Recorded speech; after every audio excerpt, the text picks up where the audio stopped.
Good morning, everybody, and this is your Euro USD setups for today.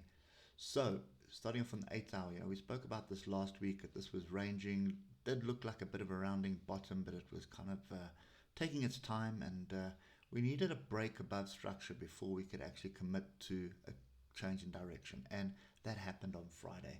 So, I just want to get to the weekly, and you can see, we do have a bearish crossover here, but we've grouped and we've crossed over, and we're sort of heading over the 20 here, and that is important because if we can cross over like this and up, then this is basically going to move back to the upside. So yeah, if you just look at this and just zoom out for the last couple of years, you can see a strong downtrend for 2 years basically, then an attempt at a recovery, and then we've been sideways all year.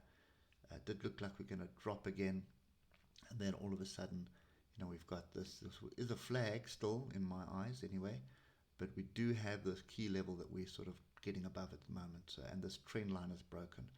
So I think it's still going to be volatile until we get a crossover of the moving averages and they're all pointing up. But for me at the moment, this is all indicating that we probably have a turn in direction here.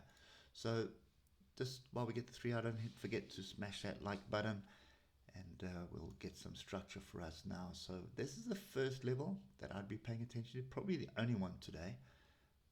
We'll see on the hour as well, but that's 106937. So I want to see price come back and find support here. Look at the moving averages, all pointing up. We are a little bit overbought, so be reluctant jumping in long up there. I'd want structure lower down, and when we get to the hour, this is where it starts making the most sense. So there you can see that has been tested Friday, not yesterday.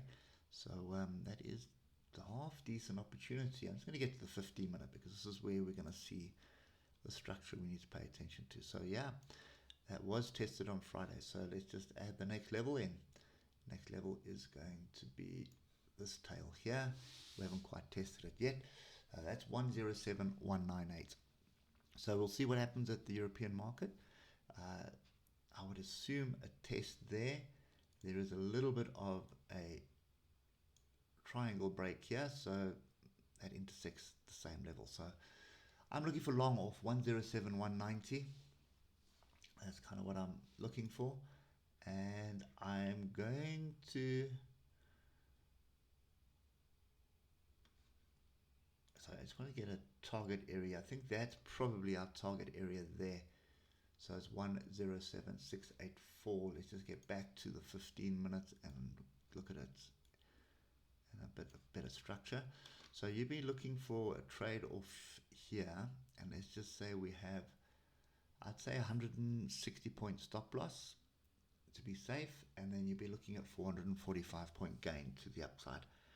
That's kind of my trade for today. I think that's fairly clear cut, and yeah, it could be the start of something bigger. So it might be well worth just taking some of your profits and then just leaving a small position on for a swing trade, and then as the days go by, you can keep adding to that as you see structure. Anyway, hope that helps, and we'll catch up with you tomorrow morning. Cheers for now.